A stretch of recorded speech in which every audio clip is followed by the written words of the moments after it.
Hi guys. രേഖാചിത്രം കണ്ടു. Jofin T Chacko സംവിധാനം ചെയ്തിട്ടുള്ള ആസിഫ് അലി, അനശ്വര രാജൻ, മനോജ് കെ ജയൻ എന്നിവരാണ് കേന്ദ്ര കഥാപാത്രങ്ങളായിട്ട് അഭിനയിച്ചിട്ടുള്ളത്. ഇതിൻ്റെ കഥ തുടങ്ങുന്നത് ഒരാളുടെ മരണമൊഴി അനുസരിച്ച് കുഴിച്ചു കിട്ടുന്ന ഒരു സ്കെൽട്ടൻ. അതിനെക്കുറിച്ച് അന്വേഷിക്കാൻ സസ്പെൻഷനിൽ നിന്ന് റീജോയിൻ ചെയ്തു വരുന്ന ആസിഫ് അലിയുടെ SI കഥാപാത്രം. അങ്ങനെയാണ് ഈ കഥ തുടങ്ങുന്നത്. 40 വർഷം മുമ്പ് കൊല്ലപ്പെട്ടു എന്ന് കരുതപ്പെടുന്ന ഒരു സ്ത്രീയുടെയാണ് ആ സ്കെൽട്ടൻ.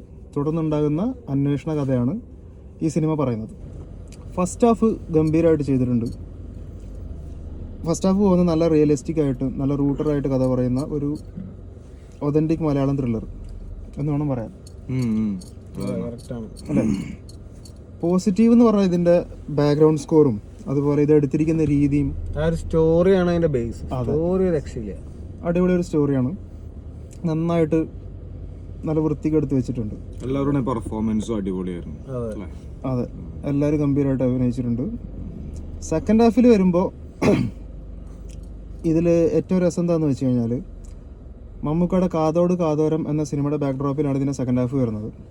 അതൊക്കെ നന്നായിട്ട് അതിൻ്റെ ഷൂട്ടിംഗ് ലൊക്കേഷൻസ് ഒക്കെ നന്നായിട്ട് ചെയ്തു വെച്ചിട്ടുണ്ട്, നന്നായിട്ട് പ്രസൻറ്റ് ചെയ്തിട്ടുണ്ട്. പിന്നെ ഇതിൻ്റെ നെഗറ്റീവ്സിലേക്ക് വരുമ്പോൾ എനിക്ക് തോന്നുന്നത്, ഇതിൻ്റെ പടം തുടങ്ങിയിട്ടൊരു സ്റ്റാർട്ടിങ് ഒരു 10-15 മിനിറ്റിൽ തന്നെ ആരാണ് കൊലയാളി എന്നുള്ളത് നമുക്ക് ഓൾമോസ്റ്റ് എസ്റ്റാബ്ലിഷ് ചെയ്യുന്നുണ്ട്. ഒരു ത്രില്ലർ സിനിമയുടെ മെയിൻ സംഭവം എന്താണെന്ന് വെച്ചാൽ, ഒരു ത്രില്ലർ അന്വേഷിക്കുമ്പോൾ ഹൂ, വൈ ആൻഡ് ഹൗ, ഇതാണ് അതിൻ്റെ ബേസ്. അതിൽ ഹൂ എന്നുള്ളത് നമുക്ക് ആദ്യമേ ഇവർ പറഞ്ഞു തരുന്നു ഓൾമോസ്റ്റ്. പിന്നെ വൈ ആൻഡ് ഹൗ എന്നുള്ളത് മാത്രമാണ് നമുക്ക് അറിയേണ്ടത്. അതെനിക്ക് മനസ്സിലായില്ല കേട്ടോ. എന്ത് കൊലയാളി ആരാന്നൊക്കെ ഓൾമോസ്റ്റ് നമുക്ക് മനസ്സിലാവും. ഭയങ്കര പ്രെഡിക്റ്റബിൾ ആ കൊലയാളിയിലേക്ക് എത്തണ ഒരു ഇതാണ് കുറച്ചും കൂടി നന്നായിട്ട്, അതായത് ഭയങ്കര പ്രെഡിക്റ്റബിൾ ആണ് ഇതിന്റെ സ്റ്റോറി എന്നുള്ളത്. സ്റ്റോറിയും കാര്യങ്ങളൊക്കെ, പക്ഷെ സ്ക്രീൻ പ്ലേ അടിപൊളിയാണ്, നമ്മളെ എൻഗേജ് ചെയ്തിട്ട് ഇരുത്തുന്നുണ്ട്. ടൈം പോയത് അറിഞ്ഞില്ല. ഓക്കെ, ഭയങ്കര എൻഗേജിങ് ആയിരുന്നു, ഭയങ്കര സ്മൂത്ത് ആയിരുന്നു, നൈസായിട്ട് കയറി പോയൊരു പടമായിരുന്നു. ഫസ്റ്റ് ഹാഫ് സെക്കൻഡ് ഹാഫ് അത്ര വലിയ കുഴപ്പമുള്ളതായിട്ട് തോന്നുന്നില്ല. എനിക്ക് കമ്പാരിറ്റീവ്ലി ഫസ്റ്റ് ഹാഫാണ് എനിക്ക് ഇഷ്ടമായത്.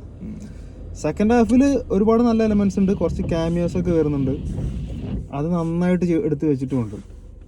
പക്ഷെ ഇവർക്ക് ശരിക്കും നമ്മൾ പ്രെഡിക്റ്റ് ചെയ്യുന്ന ആള് തന്നെയാണ് ഇതിലെ കൊലപാതകി എന്നുള്ളതാണ് ഇതിന്റെ ഒരു നെഗറ്റീവ്. പക്ഷെ കുറച്ചും കൂടി നമ്മള് പ്രെഡിക്റ്റ് ചെയ്യാത്ത ആൾക്കാർ അതിലുണ്ട്, സ്റ്റോറി മാറ്റായിരുന്നു. കാരണം ഇപ്പൊ കിഷ്കിന്ദാകാന്ഡം സിനിമ എടുക്കുകയാണെങ്കിൽ അപ്പൊ നമ്മള് പ്രെഡിക്റ്റ് ചെയ്യുന്ന ഒന്നായിരിക്കും, സംഭവം നടക്കുന്ന വേറെ ഒന്നായിരിക്കും. നമ്മൾ ഒരുപാട് സാധ്യതകൾ ഊഹിച്ചെടുക്കും, പക്ഷെ അതൊന്നും ആയിരിക്കില്ല സ്റ്റോറി. അങ്ങനത്തെ ഒരു എലമെന്റ് ഇതിൽ മിസ്സിംഗ് ആണ്. നിങ്ങൾ ഏതൊരു പോയിന്റിലാണ് വന്നിട്ട് ഇതാണ് കൊലപാതകി എന്നുള്ളത് പ്രെഡിക്റ്റ് ചെയ്തത്? കൊലപാതകി അല്ലെ കൊലപാതക എന്നുള്ളത്, അല്ലെങ്കിൽ ഒരു മെയിൻ വില്ലൻ ആരാന്നുള്ളത് പ്രെഡിക്റ്റബിൾ ആയിരുന്നു. അതെ, കാരണം ഇതിൽ അന്വേഷണം നടക്കുമ്പോൾ ഓരോ ആൾക്കാരിലേക്ക് എത്തുമ്പോഴും അവരൊക്കെ കൊല്ലപ്പെടുന്നതായിട്ട് കാണിക്കുന്നുണ്ട്. അത് ആരാണ് കൊല്ലുന്നതെന്നും ഇതിൽ ക്ലിയർ ആയിട്ട് മെൻഷൻ ചെയ്യുന്നുണ്ട്. അപ്പൊ പിന്നെ അയാൾ തന്നെ ആയിരിക്കുമല്ലോ വില്ലൻ, അതിൽ തർക്കമൊന്നുമില്ലല്ലോ. അപ്പൊ അങ്ങനെ വളരെ പ്രെഡിക്റ്റബിൾ ആയിട്ട് പോകുന്ന ഒരു സ്റ്റോറിയാണ്. പിന്നെ സെക്കൻഡ് ഹാഫിൽ ഇവർ എന്തിനു കൊന്നു, എങ്ങനെ കൊന്നു എന്നുള്ളത് കാണിക്കുന്നുണ്ട്. അതിപ്പോ നമുക്ക് ഇപ്പോൾ ഇന്ന ആളാണ് കൊന്നതെന്ന് അറിഞ്ഞു കഴിഞ്ഞാൽ പിന്നെ അയാൾ എന്തിനു കൊല്ലുന്നു എന്നുള്ളതൊന്നും അത്ര വലിയ വിഷയമല്ല. പക്ഷെ അത് നന്നായിട്ട് കാണിച്ചിട്ടുണ്ട്. സ്ക്രീൻ പ്ലേ ഒക്കെ കൊള്ളായിരുന്നു. ഈ പറയുന്ന കാതോട് കാതോട് സിനിമയുടെ ആ ഷൂട്ടിംഗ് ലൊക്കേഷനിലൊക്കെ ആയിട്ട് കാണിച്ചത്. പക്ഷെ അവിടെയും കുറച്ച് ലാഗ് ചെയ്യുന്നുണ്ട് പടം.